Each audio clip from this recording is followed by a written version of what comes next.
Hemnagar degree কলেজের দ্বাদশ শ্রেণীর ছাত্রছাত্রীদেরকে অনলাইন ক্লাসে স্বাগত জানাচ্ছি। অর্থনীতি বিভাগের সহকারী অধ্যাপক মোহাম্মদ মোশাররফ হোসেন। অর্থনীতি দ্বিতীয় পত্রের ইতিপূর্বে প্রথম অধ্যায়ে অর্থাৎ অর্থনীতি, বাংলাদেশের অর্থনীতি পরিচয়, এই চ্যাপ্টারে আমরা কিছু প্রাথমিক বিষয় আলোচনা করেছি গত ক্লাসে।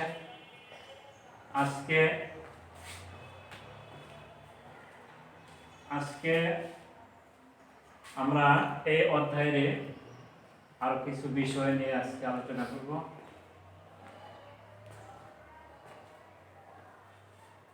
বাংলাদেশের অর্থনৈতিক বৈশিষ্ট্য, এই বিষয়ে আমরা আলোচনার শুরুতে এই বিষয়টি নিয়ে আলোচনা করব। তৃতীয় বিশ্বের একটি উন্নয়নশীল দেশ বাংলাদেশ দীর্ঘদিনের ঔপনিবেশিক শাসন এবং শোষণ এবং স্বাধীনতোত্তর রাজনৈতিক অস্থিতিশীলতায় দেশের অর্থনৈতিক গতিকে বাধাগ্রস্ত করেছে। তারপরেও ঘুরিয়ে ঘুরিয়ে আমাদের অর্থনৈতিক চাকা ঘুরছে। আজকে আমাদের আলোচ্য বিষয় বাংলাদেশের অর্থনীতির বৈশিষ্ট্য। এই বিষয়ে আমরা কতিপয় পয়েন্ট ভিত্তিক আলোচনা করার চেষ্টা করব। প্রথমে আলোচনার শুরুতেই যে বিষয়টি, আমাদের অর্থনীতির প্রধান বৈশিষ্ট্য কৃষি নির্ভর অর্থনীতি। আমাদের কৃষির উপরেই আমাদের নির্ভরশীল, জাতীয় আয়ের প্রধান খাত কৃষি। এটি আদিমতম পেশা। তো বিভিন্ন কারণে আমাদের কৃষি উন্নতি লাভ করতে পারেনি, তবে আসার কথা ইদানিং এই কৃষি খাতে কিছুটা আধুনিকতার ছোঁয়া লেগেছে। অর্থনীতির, বাংলাদেশের অর্থনীতির দ্বিতীয় বৈশিষ্ট্য হিসেবে উল্লেখ করা যেতে পারে অনুন্নত শিল্প খাত। আমাদের শিল্প খাত খুবই অনুন্নত। ক্ষুদ্র কুটির শিল্পের যেটুকু অগ্রগতি, যেটুকু অবস্থা আছে, ভারী শিল্প এর অবস্থা তেমন ভালো নয়। তারপরেও সরকারের বিভিন্ন উদ্যোগের কারণে সামান্য কিছুটা এর অবদান বৃদ্ধি পেয়েছে। অতিরিক্ত জনসংখ্যা বাংলাদেশের অর্থনীতির আরেকটি গুরুত্বপূর্ণ বিষয়।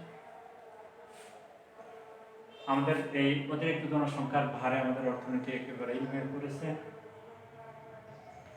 এটি আমাদের জন্য একটি বড় বোঝা।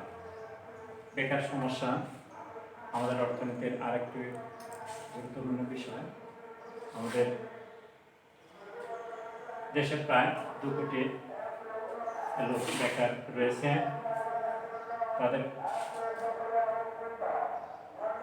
কর্মসংস্থানের তেমন কোনো খাত নেই, জায়গা নেই।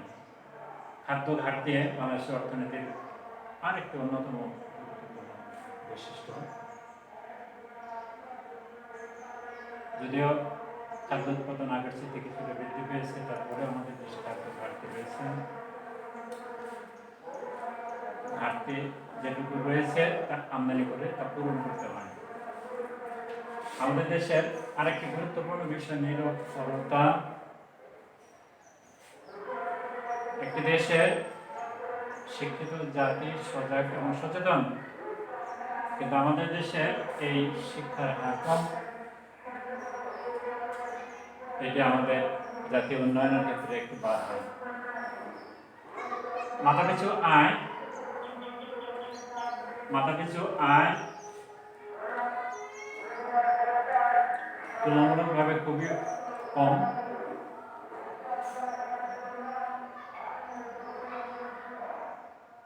আমাদের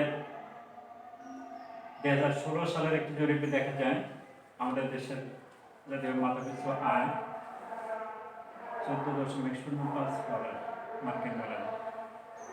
জীবনযাত্রার নিম্নমান আরেকটি গুরুত্বপূর্ণ বৈশিষ্ট্য আমাদের দেশ অর্থনীতির। যেহেতু মাথাপিছু আয় কম, এজন্য জীবনযাত্রার মান কম, নিম্নমান। আরেকটি বিষয় আমাদের জন্য বড় সমস্যা মূলধনের অভাব। যে কোনো উৎপাদন কার্যক্রম সংগঠিত হতে গেলে সেখানে মূলধনের প্রয়োজন। প্রয়োজনীয় মূলধন আমাদের নেই, মূলধন গঠনের হার আমাদের কম। সম্পদের অপূর্ণ ব্যবহার বাংলাদেশ অর্থনীতির আরেকটি গুরুত্বপূর্ণ সমস্যা। আমাদের সম্পদ, বিশেষ করে প্রাকৃতিক সম্পদ যা রয়েছে, কারিগরি জ্ঞান এবং প্রযুক্তি জ্ঞানের অভাবে এগুলোর পরিপূর্ণ ব্যবহার সম্ভব হচ্ছে না, যে কারণে আমাদের উন্নয়ন তেমন ত্বরান্বিত হচ্ছে না। বাণিজ্য ঘাটতি, আমাদের মোট যে পরিমাণ আমরা রপ্তানি করি আর বিপরীতে যে পরিমাণ আমদানি করি, এদিক থেকে আমাদের বাণিজ্য ঘাটতিতে থাকতে হয়।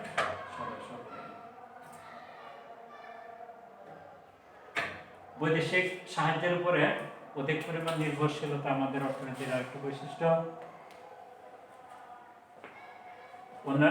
উন্নত দেশগুলোর উপরে বিভিন্ন বিষয়ে আমাদের প্রায় আমরা নির্ভর করি, তাদের কাছ থেকে সাহায্য সহযোগিতা আমরা প্রায় প্রার্থনা করে থাকি।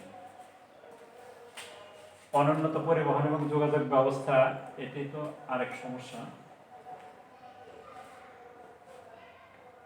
একটি দেশের অর্থনৈতিক অবকাঠামো যে পরিমাণ মজবুত এবং শক্তিশালী হওয়া দরকার, আমাদের দেশে তা নেই। আমাদের পরিবহন এবং যোগাযোগ ব্যবস্থা অনেক অনুন্নত। প্রাকৃতিক দুর্যোগ বাংলাদেশের অর্থনীতির আরেকটি গুরুত্বপূর্ণ বৈশিষ্ট্য।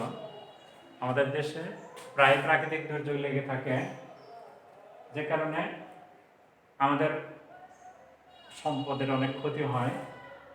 আমাদের দেশের অর্থনৈতিক উন্নয়ন বাধাগ্রস্ত হচ্ছে। বাংলাদেশের অর্থনীতির বৈশিষ্ট্যগুলো আলোচনার পর্বে সর্বশেষ আমরা যে বিষয়টি উল্লেখ করতে চাই, রাজনৈতিক অস্থিতিশীলতা। রাজনৈতিক অস্থিতিশীলতা একটি দেশের অর্থনৈতিক উন্নয়নকে বাধাগ্রস্ত করে। আমাদের দেশের ক্ষেত্রেও তাই ঘটছে। তবে আগের চাইতে কিছুটা রাজনৈতিক অস্থিতিশীলতা হ্রাস পাচ্ছে। আমরা আমাদের আলোচনার বাংলাদেশের অর্থনীতির বৈশিষ্ট্য এই পর্বে আমাদের আলোচনার আমরা এ পর্যন্ত আমরা আলোচনা শেষ করতে চাচ্ছি। আরেকটি বিষয়ে আলোচনা আমাদের আছে, বাংলাদেশের অর্থনীতির সাম্প্রতিক গতিধারা এই বিষয়ে। তো এই পর্বে আলোচনার শুরুতেই আমরা যে বিষয়টি উল্লেখ করতে চাই সেটি হলো আমাদের দেশের অর্থনৈতিক কৃষি অবস্থা অনুন্নত, কিন্তু সরকারি উদ্যোগ এবং বিভিন্ন পদক্ষেপ গ্রহণের ফলে এবং কৃষিতে কিছুটা আধুনিকতার ছোঁয়া লাগার প্রেক্ষিতে আমাদের কৃষির ব্যবস্থা আগের চেয়ে সার্বিক উন্নয়ন ঘটেছে এবং আশা করা যায় এই উন্নয়ন অব্যাহত থাকবে এবং আরো পরিবর্তন হবে। শিল্প খাতের অবদান বৃদ্ধি, সরকারের বিভিন্ন উন্নয়নমূলক কর্মসূচি, শিল্প খাতের উন্নয়ন, ভর্তুকি, সেই সাথে ইপিজেড স্থাপন, শিল্প পার্ক স্থাপন, এগুলোর মাধ্যমে আমাদের শিল্প খাতের উন্নয়ন আগের চাইতে অনেকটা ত্বরান্বিত হয়েছে এবং অর্থাৎ শিল্প খাতের অবদান বৃদ্ধি পেয়েছে। আশার কথা, সরকারি উদ্যোগ যদি এরকম অব্যাহত থাকে, আমাদের শিল্প খাতের আর অনেক উন্নতি হবে আশা করি। জনসংখ্যা বৃদ্ধির হার হ্রাস, আমাদের অর্থনীতির ক্ষেত্রে এটি আরেকটি পজিটিভ ধনাত্মক দিক লক্ষ্য করা যাচ্ছে। জনসংখ্যা বৃদ্ধির হার আগের চাইতে কিছুটা হলেও হ্রাস পেয়েছে, যেখানে এখন থেকে 3-5 বছর আগে যেখানে জনসংখ্যা বৃদ্ধির হার ছিল 1.41%, বর্তমানে তারা আসবে 1.31% দাঁড়িয়েছে। মাথাপিছু আয় এবং জীবনযাত্রার মান বৃদ্ধি, এটি আমাদের দেশের অর্থনীতির উন্নয়নের একটা পজিটিভ দিক নির্দেশনা আমরা পাচ্ছি, নির্দেশ করছে। মাথাপিছু আয়, বর্তমানে মাথাপিছু আয় আগের চাইতে অনেক বৃদ্ধি পেয়েছে। বর্তমানে মাথাপিছু আয় 1902 মার্কিন ডলার, এবং সে প্রেক্ষিতে আমাদের জীবনযাত্রার মানও আগের চাইতে অনেকটা বৃদ্ধি পেয়েছে। মূলধন গঠনের হার, এর একটি আমাদের অর্থনীতির একটি ক্ষেত্রে একটি পজিটিভ একটি দিক আমরা লক্ষ্য করছি। সঞ্চয় প্রবণতা বৃদ্ধির কারণে আমাদের মূলধন গঠনের হার আগের চাইতে বৃদ্ধি পেয়েছে।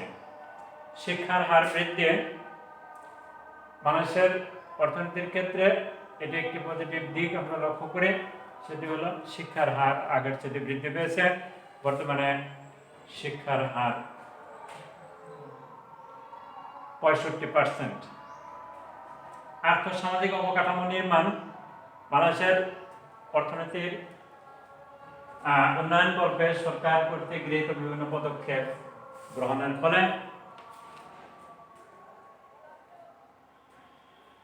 এই আর্থসামাজিক অবকাঠামো আগের চাইতে অনেকটা শক্তিশালী এবং মজবুত হয়েছে, যে কারণে আমাদের উন্নয়ন অনেকটা ত্বরান্বিত হয়েছে।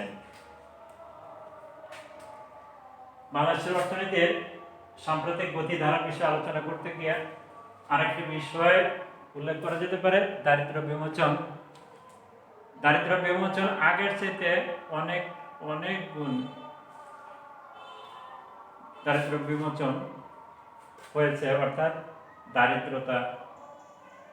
দারিদ্র সমস্যাটা আগের চাইতে অনেক কম হয়েছে আমাদের দেশে এখন। এটি একটি পজিটিভ দিক আমাদের অর্থনীতির উন্নয়নের ক্ষেত্রে।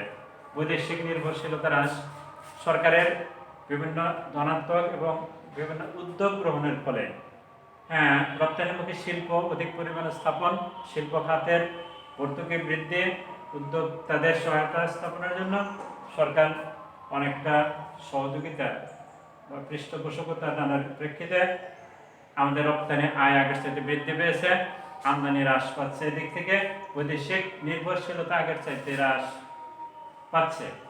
রাজনৈতিক স্থিতিশীলতার বিষয়টি না বললেই নয়, সেটি আমাদের দেশে রাজনৈতিক অস্থিতিশীলতা আছে, তবে আগের চাইতে অনেকটা বলা যায় স্থিতিশীলতা বৃদ্ধি পেয়েছে। আমরা আজকের এই অধ্যায়ের দুটো বিষয় নিয়ে আলোচনা করলাম, বাংলাদেশের অর্থনীতির বৈশিষ্ট্য এবং বাংলাদেশের অর্থনীতির সাম্প্রতিক গতিধারা। এই বিষয়ে সবশেষে আমরা বলতে চাই যে সরকারের বিভিন্ন উদ্যোগ এবং পদক্ষেপ গ্রহণের ফলে আমাদের অর্থনীতির চাকা আগের সাথে একটু দ্রুত ঘুরছে, অর্থাৎ আমাদের অর্থনৈতিক উন্নয়ন ত্বরান্বিত হচ্ছে। আর একটু আশার কথা যে ভিশন 2021 কে উপলক্ষ করে এটি বাস্তবায়ন কল্পে সরকারের যে বিভিন্ন পদক্ষেপ, এই পদক্ষেপের মাধ্যমে আমরা আশা করতে পারি, আমরা আশাবাদী যে বাংলাদেশ অচিরেই একটি মধ্যম আয়ের দেশে পরিণত হবে। আমরা আমাদের আলোচনা এখানে ইতি টানতে চাচ্ছি। পরবর্তী ক্লাসে তোমাদের আহ্বান জানিয়ে